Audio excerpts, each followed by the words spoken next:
Welcome to Our Girl Relationships. We talk about the problems people face in their day-to-day lives. Let's start with the video. If someone had told me that the events of the last 10 months would happen, I would have called them a horrible liar. I thought my family was perfect, but now I know it was very far from that, and that there is a very thin line between peace and chaos, love and hate. I am 49, male, married to 45, female, and we have 2 kids together and 1 by my wife, making it 3. As a stepfather, I had always tried to do right by my stepdaughter. I had always tried to be there for her, to support her, and to be a positive influence in her life. But everything changed when she said these words to me. I never want to see your face again, and I'm going to ruin your life. It was a shock, to say the least. I had no idea what had triggered such a drastic reaction from her. I had always thought that we had a good relationship, but apparently I was wrong. I tried to reach out to her to understand what had gone wrong, but she refused to speak to me. She packed her bags and left town without a word of explanation. I was confused. I didn't even know we were in a fight, so hearing the resentment in her tone got me worried. I was devastated, but I didn't want to push her away even further, so I decided to give her some space. 2 days later, the nightmare continued. My sister-in-law called me with some terrible news. She said that the police were on their way to my house and that I was being accused of raping my stepdaughter. I was stunned. I had no idea what was going on, but my reputation was already being dragged through the mud. My family was falling apart, and I felt like I had lost everything. God knows I was panicking, but I had to put myself together so I could handle the situation properly. My family had believed her without giving me a chance to defend myself. My wife was disappointed in me and didn't let me explain. They had called the police and I was arrested, but I was able to get bail. After about a week trying to wrap my head around everything, I felt like my life had been destroyed and I couldn't understand why my stepdaughter would make such false allegations. My life was over. My wife moved out of our house to her own house and wouldn't speak to me. I tried to call her several times, but she didn't answer. I even went to her house, still nothing. Her friends were the worst. They insulted me and said I was a horrible person and I should never call them again. One of them told me to expect the divorce papers from my wife because it was what I deserved. Once I heard that, I couldn't think of anything else. I needed to prove my innocence quickly. I needed my loved ones to trust me again. I loved my wife too much to lose her over a lie. Our kids were in the university. They were the only ones who picked my call. My son said he believed me, but I needed to fix everything as soon as possible. I was filled with anger and a desire for revenge. I wanted my name to be cleared and my reputation restored. I decided to take matters into my own hands and began to investigate the situation. I tried to gather as much evidence as I could, but nothing seemed to lead anywhere meaningful. I even called my stepdaughter's boyfriend, but they had nothing to say. Her best friend was warm towards me when I called. Still, she wasn't of any help. I didn't expect her to be anyway. She was my stepdaughter's best friend. It was very frustrating because I couldn't find any evidence to support my innocence. I had to go through the legal process, but it was long and daunting. I spent months in court fighting for my innocence. I had to prove that I was not capable of committing such atrocities. I knew that I had to clear my name, but it was an uphill battle. I struggled to pick up the pieces of my life. I couldn't move on, couldn't forget what had happened to me. I knew that I had to find a way to prove my innocence, and finally, after months of searching, I had a breakthrough. It was my stepdaughter's best friend who called me. She had a conscience, and she couldn't keep the truth a secret anymore. She told me that my stepdaughter had planned the whole thing, that she had lied to the police, and that she had deliberately set out to ruin my reputation. She said that it had all started as a joke, but that my stepdaughter had taken it too far and that she was angry with me because I had refused to fund her lavish lifestyle. It all made sense now. Her mother and I had decided to stop giving her huge sums of money every month because she needed to become a responsible adult instead of expecting hand-me-downs from her parents. We had always been generous with her, but we couldn't let her continue to be irresponsible with her finances. One wouldn't really call what she got hand-me-downs because the amount of money she got in a month some people couldn't boast of getting in a whole year. But it had backfired, and my stepdaughter had turned on me in a fit of rage. It was her best friend's word against my stepdaughter's, and I knew that many people wouldn't believe us. They would say that I had bought her best friend's loyalty, that I had paid her to lie. But I knew that I had to find a way to implicate my stepdaughter and have the evidence that she couldn't deny. So I came up with a plan. We arranged for my stepdaughter and her best friend to have a conversation about everything while it was being recorded. It was risky, but it was our only hope. Her best friend was hesitant at first, but I assured her that she was doing the right thing and that she would be helping me to clear my name. The plan worked perfectly. They went out on a girls' night out, and my stepdaughter was boasting about how she was living her best life. She said that her mom had doubled her allowance and that she wished she had gone through with the plan sooner. She said that she didn't like me with her mom and that she knew I only married her because she was wealthy. The recording was just what I needed. I moved out of the house and started fresh in a new place. I was determined to clear my name and make sure that everyone knew the truth about what had happened. My lawyer suggested that we look at my stepdaughter's background to find things to support our evidence. It was a long and arduous process, but I was determined to see it through. We gathered evidence, interviewed witnesses, and even hired a private investigator to look into my stepdaughter's past. We found out that she had a history of manipulating people and that this was not the first time she had done something like this.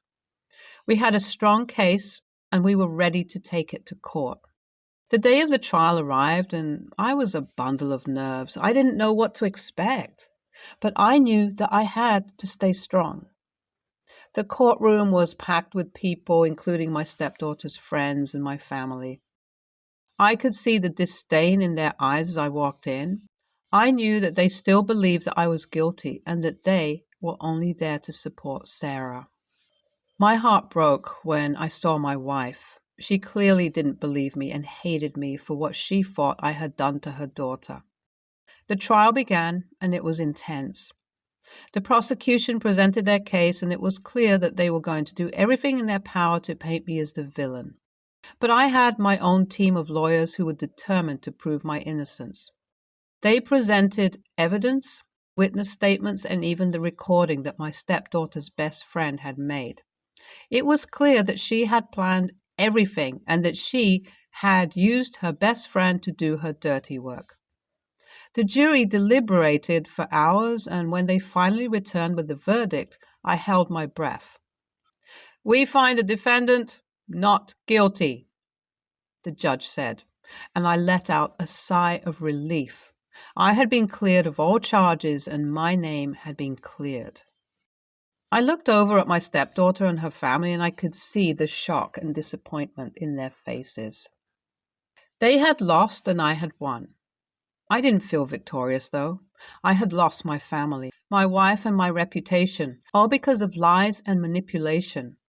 The court said that I was innocent, but that didn't seem to matter to some. They still thought I was lying, but that was their problem. My stepdaughter did not see this coming, and now the tides have changed. I'm going to make sure she either gets cut off completely or receives nothing compared to what she got before. I was not going to let her get away with ruining my life. I was going to make sure she faced the consequences of her actions.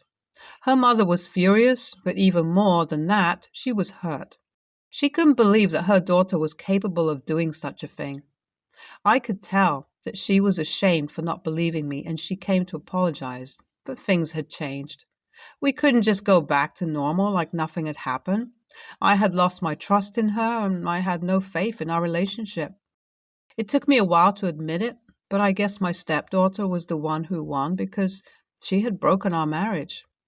Everything was awkward, the tension was high, and we were always fighting until one day I decided I no longer wanted to try to fix the broken pieces. I left. NTA, you did nothing wrong, and it's your wife's fault for not believing you. If you have no faith in your marriage, then there is no reason to stay in it. YTA, I think you could have pardoned your wife. She had no way of knowing that you didn't rape her daughter, especially with how rampant it is these days. They didn't show you mercy when they thought you raped your stepdaughter, but you are not merciful to your wife either. This can be fixed, but you don't want it to be. I am a happily child-free adult. Babies have always made me super uncomfortable. I don't like looking at them, being in their presence, or really hearing about them. I used to have panic attacks if I had to be near a baby or toddler, even for a minute or two. If a baby or toddler touched me, I'd freak out and have to go wash off a few layers of skin. I don't know what caused such an intense reaction, but it's always been like this. I've been working on at least being more cordial and tolerant with babies and toddlers to the point that I no longer have panic attacks. However, they still make me very uncomfortable, and I don't want anything to do with them. I have a friend, we'll call her Sally, who knows that I do not like babies and how uncomfortable they make me. Sally had a baby several months back. I was polite and congratulated her.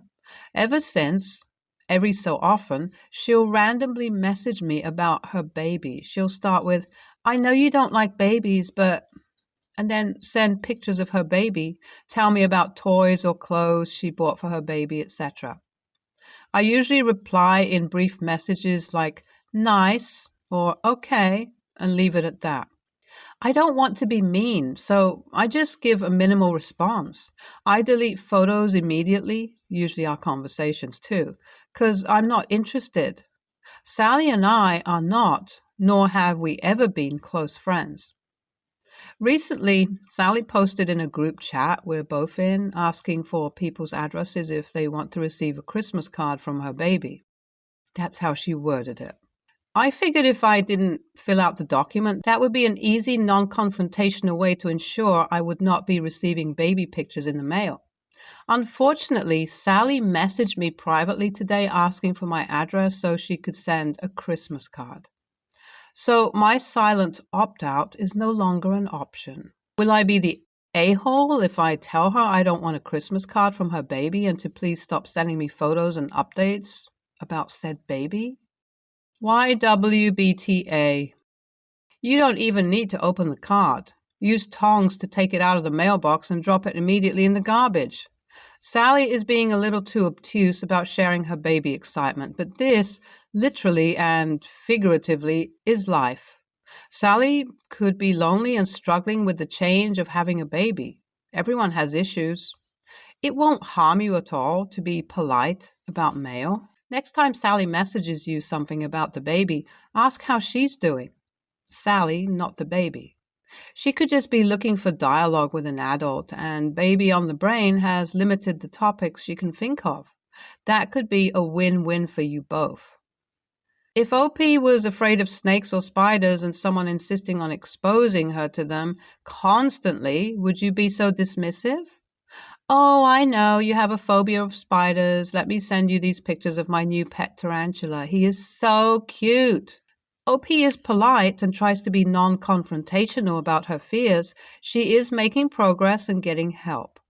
OP has the right to exist without being constantly exposed to her fears and bombarded with unwanted pictures. Her friend is not entitled to her attention, address, or anything else in regard to her baby. OP is NTA, and people need to accept that no one else, apart from very close friends and family, cares about their babies. I, 25 male, married my wife, 33 female, this past winter.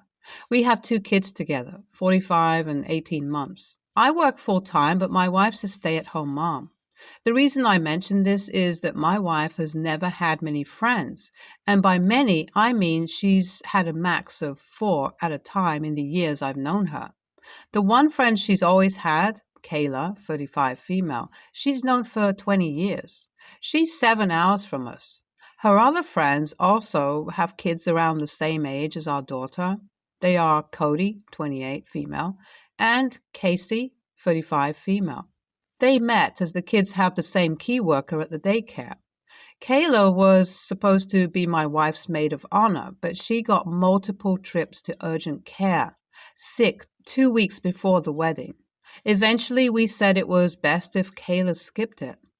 My wife was gutted not to have her best friend there, but had Cody step in. A couple of days ago, I heard my wife talking to Cody and Casey about how she hadn't heard from Kayla in months, and Kayla doesn't check in. They were trashing her and talking about how when they all met up with her for my wife's dough show, like a Bucks night for women, in Kayla and my wife's hometown. Kayla has been boring, awkward, and a downer the whole time. They pointed out that Kayla was a sucky, self-interested piece of suck who didn't understand how hard it was to be a mother, and they'd all needed that night because she doesn't have kids yet, and that my wife was right to cut her the duck out when she didn't show to the wedding or apologize. I waited for Casey and Cody to leave before asking my wife, WTF she meant. My wife's response was to say that it was just girl talk and that Cody was right anyway about everything she'd said. I was very quick to point out that before the others, Kayla was the only friend my wife had.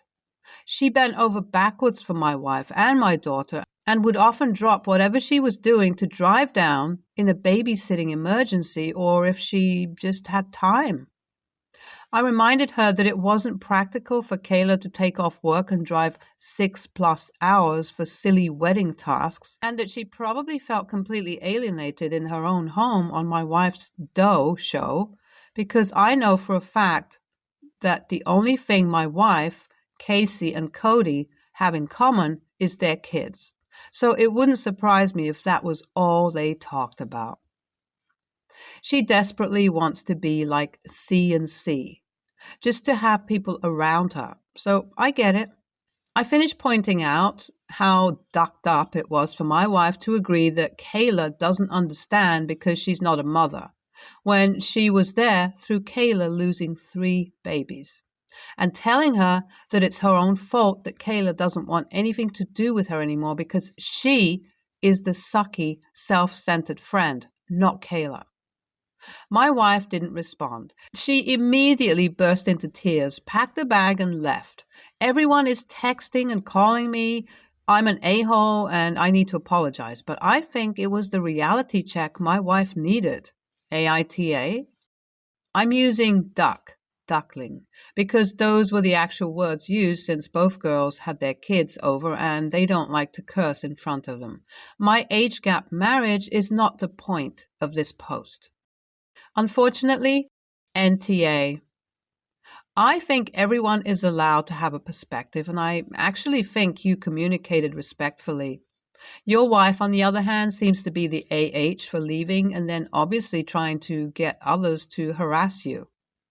Your wife sounds toxic, and unfortunately, if that's who she is, you might need to consider leaving her. It seems impossible for her to handle any sort of proper discussion, and this is only going to get worse with time. NTA. Kayla probably felt like the 4th wheel, which is an unsettling position to be in when one of the other 3 wheels is your best friend of 20 years. In fact, I didn't with my best friend of 15 years for a year or so.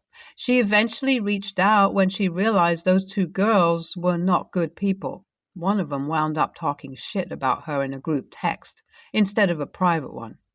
We reconnected quickly once she apologized and said she realized who they really were. I'm not a person who takes being talked poorly about, and I will disconnect very quickly from it. The C&C friends are not very good friends to your wife, purposefully isolating her from a friend of 20 years by talking poorly about Kay. as if everyone else could see it and your wife was just oblivious, when Kay was probably excited to see her and then felt alone in a group of 4 people. Additionally, it's most likely the only drama they can create for entertainment, being moms and not having any time away from their kids and all. What other drama are they going to create?